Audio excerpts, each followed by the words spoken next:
Hi guys, welcome back to my new vlog. आपका स्वागत है मेरे day 2 Vrindavan and Mathura vlog में। आज का व्लॉग इंटरेस्टिंग होगा बिकॉज कल के व्लॉग में आपने देखा था कि मैं सिर्फ एक ही प्लेस कवर कर पाया था जो कि था प्रेम मंदिर। बट हाँ, काफ़ी अच्छा अमेजिंग एक्सपीरियंस था। अगर व्लॉग नहीं देखा है आप तो मेरे चैनल पे जाके आप देख सकते हो वो व्लॉग। बाकी आज काफ़ी सारे प्लेसेस कवर करेंगे तो उसके लिए आपको व्लॉग कंटिन्यू देखना पड़ेगा। बाकी कुछ चीज़ें कुछ प्लेसेस को लेके बहुत ही इंटरेस्टिंग फैक्ट्स हैं जो कि मैं आपके साथ शेयर करूँगा। सो बने रहिए व्लॉग में, मिलते हैं। सो पहला डेस्टिनेशन अपना क्या होने वाला है वो आगे आपको पता चल जाएगा, तो स्टे ट्यून्ड। तो दोस्तों, हम लोग जहाँ रुके थे वहाँ से लमसम 2 से 3 किलोमीटर रहा होगा ये जो बैरिकेड दिख रहा है आपको, ठीक है। सो रिक्शा वाले ने हमको बोला यहाँ से 2 किलोमीटर ही है निधिवन, बट एक्चुअल में जब यहाँ पे अगर तुम पूछोगे रिक्शा वालों से तो वो बोल रहा है कि 6 किलोमीटर है और यहाँ से फिर अलग चार्जेस है। वो हमको यहाँ तक ओनली 2-3 किलोमीटर का 100 रुपये लेके आया है। तो ये चीज़ें थोड़ा जब तुम आओगे तो ध्यान रखना कि यहाँ पे थोड़ा एक्स्ट्रा कर के भी लोग ले रहे हैं, ठीक है। और यहाँ से भी पब्लिक डायरेक्ट आपको लेके नहीं जा रहा है। वो क्या बोल रहा है, बांके बिहारी तक चलेंगे, फिर बांके बिहारी से आगे फिर तुमको दूसरा रिक्शा करना पड़ेगा। तो इन बातों में मत आना, थोड़ा खुद का भी ध्यान रखो एंड माइंड से यूज़फुल रह के करो काम। अभी हम देखते हैं यहाँ से अगर कुछ मिलता है हमको तो। सो गाइज़, हमको रिक्शा वाले ने बांके बिहारी मंदिर के बस उतार दिया है और सामने जो है वो बांके बिहारी मंदिर दिख रहा है। अभी हम वहाँ चलते, पहले वहाँ दर्शन करेंगे। और रिक्शा वाले से हमको पता चलेगा भाई निधिवन जो है तो मतलब पूरे दिन खुला ही रहता है, सिर्फ भोग लगाने के लिए 1 घंटे बंद रहता है। तो पहले हम यहाँ दर्शन करेंगे फिर वहाँ चलेंगे। बाकी यार गलियाँ बहुत पतली है यहाँ पे, देखो चारों तरफ भीड़ देख रहे हो क्योंकि गली बहुत छोटी है, बहुत पतली गलियाँ हैं और बहुत सारी दुकानें भी हैं आजू बाजू। और यहाँ पे चंदन प्रक्रिया चल रहा है, चंदन।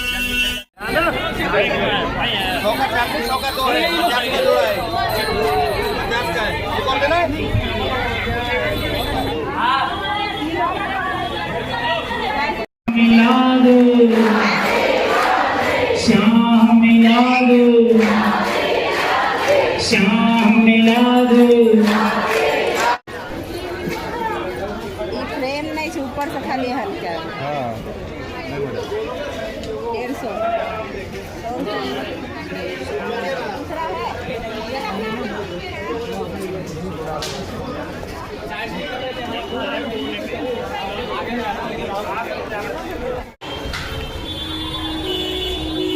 सो गाइस, एक गिलास जो है वो 60 रुपीज़ का पड़ा है। इतना बड़ा गिलास है, ठीक है। बट बहुत पतली लस्सी है, बट अच्छा है, ठीक है, टेस्ट अच्छा है। ऊपर से मलाई डाल के भी दिया था, यहाँ पे देख सकते हो मलाई। बाकी इन लोगों को भी शायद अच्छा ही लगा है तो पी रहे हैं। सो दोस्तों, फ़िलहाल हम लोग हैं निधिवन में और आप देखो यहाँ पर ये एक जो मैं पॉइंट्स की बात कर रहा था वो एक ये है कि कोई भी पेड़ आपको बड़े नहीं दिखेंगे, साइडवेज ही उनका ग्रोथ होता है। जैसे नॉर्मल पेड़ कैसे ऊपर की तरफ होते हैं वैसे यहाँ पर नहीं रहता है। और जनरली ये पहले वन हुआ करता होगा, बट अभी इसको काट के डेवलपमेंट के नाम पर इतना ही बाकी रखा है। बट यहाँ पे ऐसा कहा जाता है कि रात को रासलीला होता है, ठीक है। तो रात को ये बंद हो जाता है, अलाउड नहीं रहता है आपको इधर आना।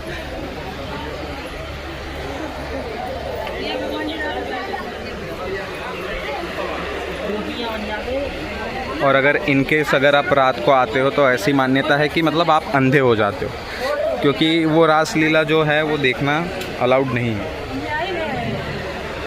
तो इस तरीके की कुछ यहाँ की मान्यता है। बाकी और भी चीज़ें हैं जो मैं आगे चल के आपको बताऊँगा।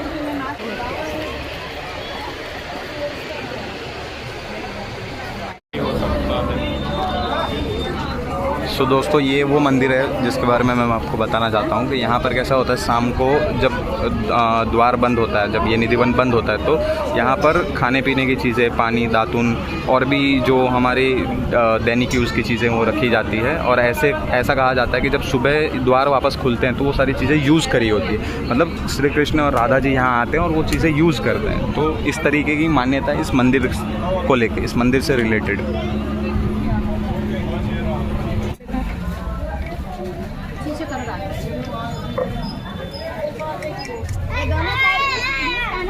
बांके बिहारी मंदिर और निधिवन के दर्शन के बाद वापस जा रहे हैं हम अपने होटल पे जहाँ पे हम रुके थे, क्योंकि हमारा सामान वहाँ पे रखा है। तो हम वहाँ से सामान लेकर फिर हम चलेंगे मथुरा की ओर, बिकॉज ये तो जो भी हम घूमे वो वृंदावन में ही था।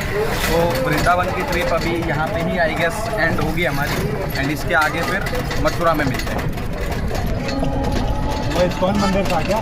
तो गाइस हमने मथुरा का प्लान कैंसिल कर दिया क्योंकि वृंदावन ही मतलब अगर 5 दिन आप घूमोगे तो भी कम पड़ जाएंगे, इतनी सारी चीज़ें हैं। फिलहाल मैं आया हुआ हूँ राधा रानी के मंदिर, और ये मंदिर की खासियत क्या है वो मैं आपको बताता हूँ कि जब राधा रानी मानसरोवर मंदिर, ठीक है, तो ये यहाँ पे इसकी खासियत ये है कि जब आपको पता रहेगा कि कृष्ण भगवान सारे वृंदावन वासियों को लेकर जो है द्वारका गए, तो वो टाइम पे राधा जी यहाँ पर आके रोया करते थे। सो यहाँ पर एक कुंड भी है, तो ऐसा कहा जाता है कि उनके आंसुओं से वो पूरा कुंड भर गया था।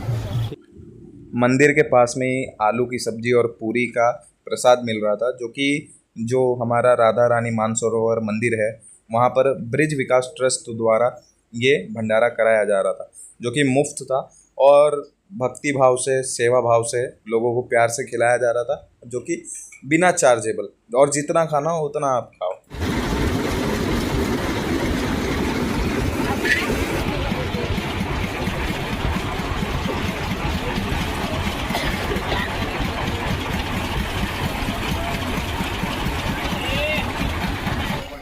तो दोस्तों हम लोग आ चुके हैं भांडीर वन श्री राधा रानी मंदिर के बाद, और ऐसा कहा जाता है कि यहाँ पर जो है ये पूरा पहले वन हुआ करता था।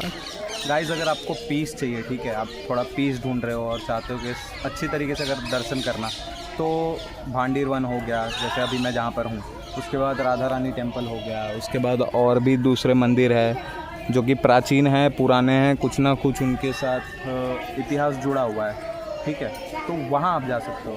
बाकी ये देखो, तुझे पता है इधर क्या इतिहास है इसका? बता। इधर ही रहती है ना? बता पहले क्या बताऊं? यहाँ के बारे में बता। आके राधा रानी की शादी हुई थी, किसी ने मांग भरा था घर, वहाँ पर कन्यादान कर रहे हैं। यहाँ पर शादी हुई थी? यहाँ भांडरी वन में शादी हुई थी। अच्छा, और गाय चढ़ाने के लिए भी यहीं पे आते थे कृष्ण भगवान? जी इस पेड़ के नीचे गाय चराते थे। कौन सा, ये पेड़ हाँ, सामने है ये? हाँ, असली गाय थी कहा जिनके लिए। अच्छा, गाय थी एक और उनके पिताजी गाय चराने गए थे, उनके बेटा भी गया था कृष्ण, और इस दिन एक तूफान आया, उधर ही राधा रानी प्रकट हो गई थी।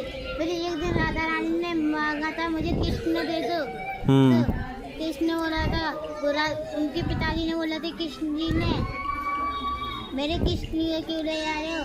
सुना कह रहे हैं हम तो अपने कृष्ण अपने माता पिता को लेके आओ तभी हम आपकी शादी कराएंगे। अच्छा, यहाँ पर शादी कराई थी ब्रह्मा जी ने। ब्रह्मा जी ने यहाँ पर शादी करवाई थी? हाँ, ब्रह्मा जी उनके पिता बन गए, उनके पिता नहीं थे, वो राधा रानी जी खाली है। अच्छा, हाँ, इसीलिए वहाँ पे लिखा है क्या, श्री राधा कृष्ण विवाह मंडप, है ना? मंडप, ये है मंडप ऐसा? हवन कुंड यहाँ पर था? इसमें यही कुंड में। वाह, पहले ऐसा नहीं था, ये मंदिर ऐसे नहीं थे, चीखने फिरने नहीं थे। अच्छा, ठाकुर जी जो जमीन में रहते थे, अच्छा, श्री जी ने ठाकुर जी के लिए बनाया है। अच्छा, पहले घना जंगल था, तो ठाकुर जी ने श्री जी ने करा था ये। बराबर। सो देखा आपने किस तरीके से ये बच्चे इधर ही रहते हैं, तो इनको ज़्यादा आइडिया है अच्छे से। सो ये प्लेस के बारे में आपको भी 2 चीज़ें जानने को मिली और मुझे भी जानने को मिली। सो भांडीर वन का ये महत्व है, तो अगर आप आओगे तो पीसफुली यहाँ पर चीज़ें एक्सप्लोर कर सकते हो आप। 10 रुपये दो, ठीक है, जब मम्मी के पास से छुट्टा लेके आ। बाकी अभी हम आगे एक और जगह कवर करने वाले हैं, वहाँ चलेंगे और उसके बाद वहाँ पे मैं आपको बताता हूँ वहाँ की क्या ऐसी खासियत है, ठीक है।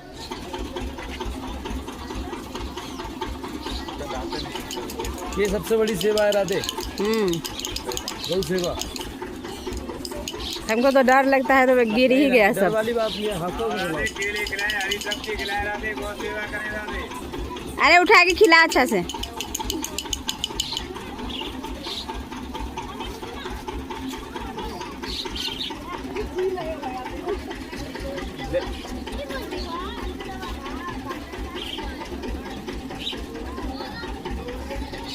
सो दोस्तों हमारा फाइनल डेस्टिनेशन है वंसी बट, जो कि 1 किलोमीटर ही है। जो लास्ट हम कहाँ थे? भांडीर वन। सो भांडीर वन से, और ऐसा कहा जाता है कि यहाँ पर श्री कृष्ण बांसुरी बजाते थे, ठीक है, जो भी आपने देखा है सुना है थोड़ा बहुत।